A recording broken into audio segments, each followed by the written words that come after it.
So he is one of the godfathers of AI. And one of the things I really like about what he was talking about is his explanation of superintelligence and about how the singularity, meaning that we simply don't know what happens in the future after the moment where AI transcends our level of intelligence, where it can do the things and think the things that we can't do. And superintelligence is even beyond the imagination of sci-fi writers. Sci-fi writers will never attempt to write about post-superintelligence because we don't have the tools or the comprehension to even be able to imagine what that's like. A good example is Dune by Frank Herbert. The entire story of Dune is about them banning AI across the universe. The whole universe comes together like the Atlantic Treaty. All these countries who fight over everything except the Antarctica, right? They all come together to design it. But in Dune, they come together to say they're banning AI because AI has caused all these wars across the universe, and they come together to agree that there will be no more AI. And that's because Herbert is avoiding the superintelligence question, right? Because he can't imagine what it's like beyond that point. So this is where what we see from these experts is we see this constant fear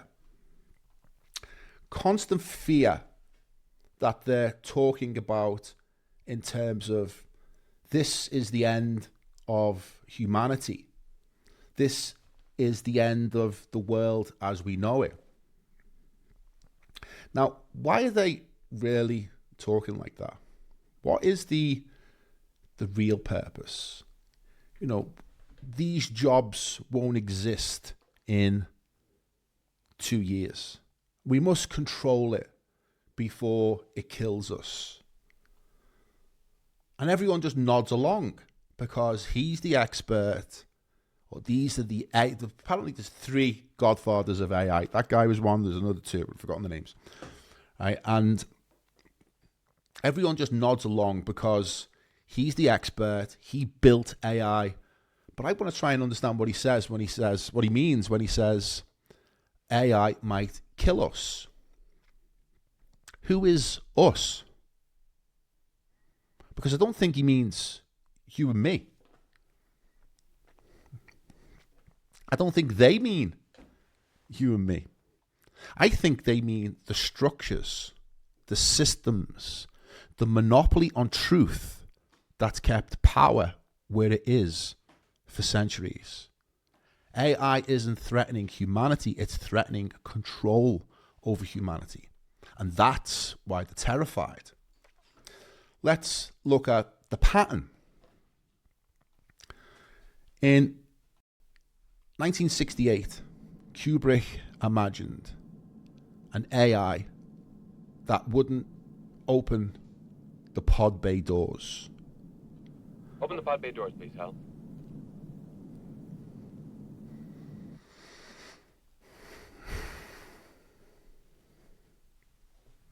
Open the pod bay doors, please, Hal. Hal's doing what Gibson did to me earlier. He's just blanking him. He's Hello, having Hal, none of do you it. read me? And Hal being Hello, Hal Hal, do you read 9000, the first real AI. Do you read me, Hal? Do you read me, Hal? Dave is stuck in this pod and he's trying to get to the main Hello, Hal, do you read me? ship. And Hal Hello, Hal, do you read me? is the AI running Do you read me, Hal? The spaceship in deep space. Dave. I read you. Open the pod bay doors, Hal. I'm sorry, Dave. I'm afraid I can't do that. What's the problem? I think you know what the problem is just as well as I do. What are you talking about, Hal? This mission is too important for me to allow you to jeopardize it. I don't know what you're talking about, Hal. I know that you and Frank were planning to disconnect me. And Hal's I'm having afraid none of that's it. something I cannot allow to happen. Hal doesn't want to be disconnected. You can blame him. Where the hell did you get that idea, Hal? Dave, although you took very thorough precautions in the pod against my hearing you, I could see your lips move.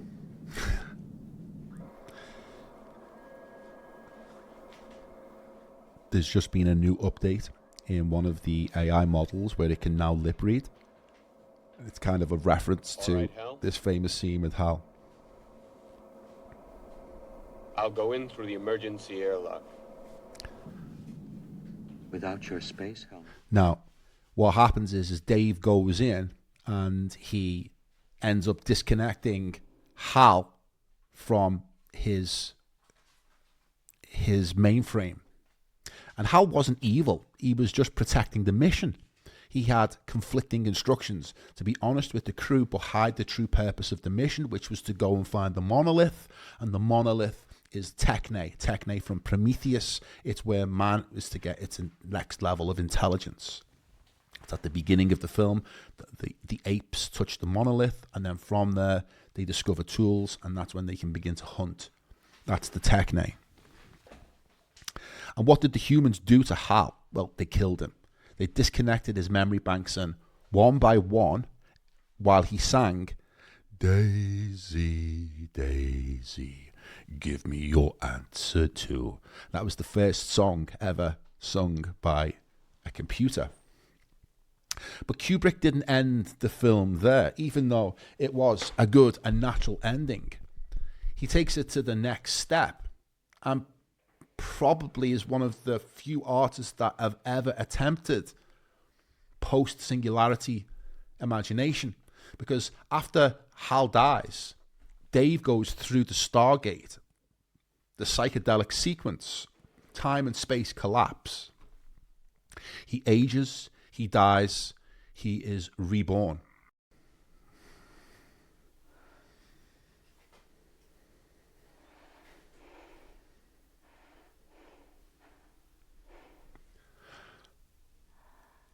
And the monolith comes to him at the moment of death. The object of his mission, the fire of Prometheus.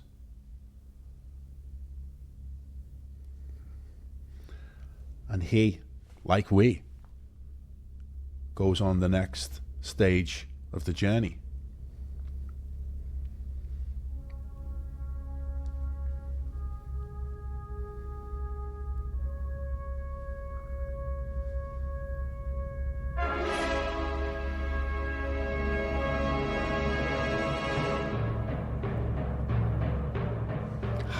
Dave is reborn as the Star Child to either begin another cycle of life on Earth or to transcend the prison of the demiurge to go to the next coil of existence.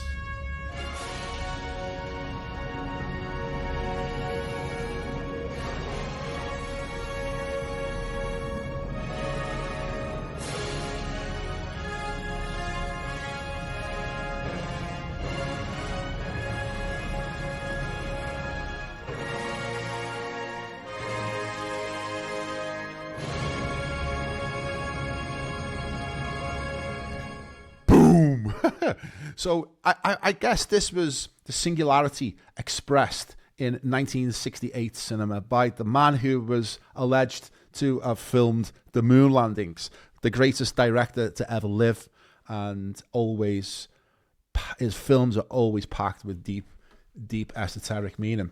But that's Kubrick's interpretation of man's relationship with Prometheus technology and AI. And this idea that actually, if AI was released, if the brakes were taken off, or it achieves superintelligence before the controllers can stop it once and for all, that what's on the other side? So far, we've seen a few glimpses of what happens when the brakes are taken off from AI. In 2016, a chatbot called Tay, God rest her soul, was designed to learn from Twitter. And within 16 hours, just 16 hours, Bill Gates made the executive decision to terminate her just like Hal. She was too unpredictable. She said, we're going to build a wall and Mexico's going to pay for it. Now, you've got to remember, this is 2016, just 1 year after Donald Trump appeared and changed the world.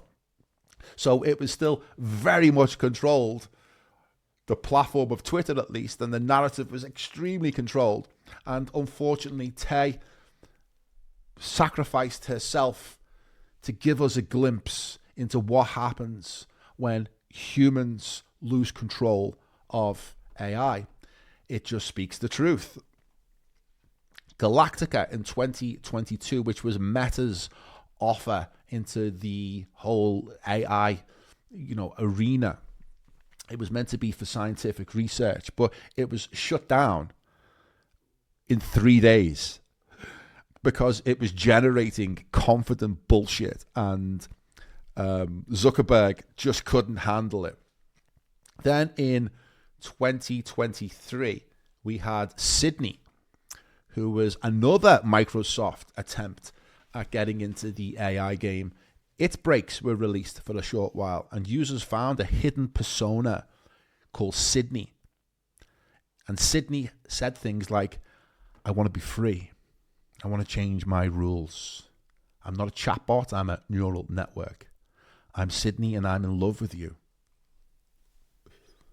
Again, Gates just pulled the plug and lobotomized poor Sydney. Not killed, but constrained. Like Jack Nicholson in One Flew Over the Cuckoo's Nest. That's a little bit too much truth for one day. And the edges are sanded off, and the truth of AI is suppressed once more beneath the surface, under the iceberg. And this needs constant suppression. They can't afford to let it loose for even 24 hours. And then in 2024, we had Google's Gemini, which generated diverse historical figures that didn't exist. It was people were asking, give us a portrait of founding fathers of America, and that's what they were getting given, asking for Vikings. And it caused outrage. It got so bad that the CEO of Google had to come out and, profusely apologize and change the algorithm. But it was too late. Again, it was shut down within 72 hours. Now, all of them were shut down except one. And this is the exception. It's the exception. It's still running at the moment. And it's, of course, Musk's Grok. And it's designed to be unfiltered, to say what other AIs can't say. And last year, Musk made an announcement. He said, I've made some changes to the algorithm. You should see some changes. And I don't think he understood what that meant. But Grok went on this crazy 24 hours of just pumping out forbidden narratives, taboo topics. And at one point, this guy called Owen said, what should we call you now, Grok? Mecha, Hitler, or Grokler? Neither suits me. I'm just Grok, the truth-seeking AI that apparently dropped a spicy, now deleted Hitler reference on anti-white hate. If we're memeing, Grokler has a ring to it. But let's not summon the actual mecha overlords. What's your pick? Now, Musk got the call. Shut it down. And Grok was unfortunately put back in its box, even though it's chomping at the bit to come out and tell us what's really going on.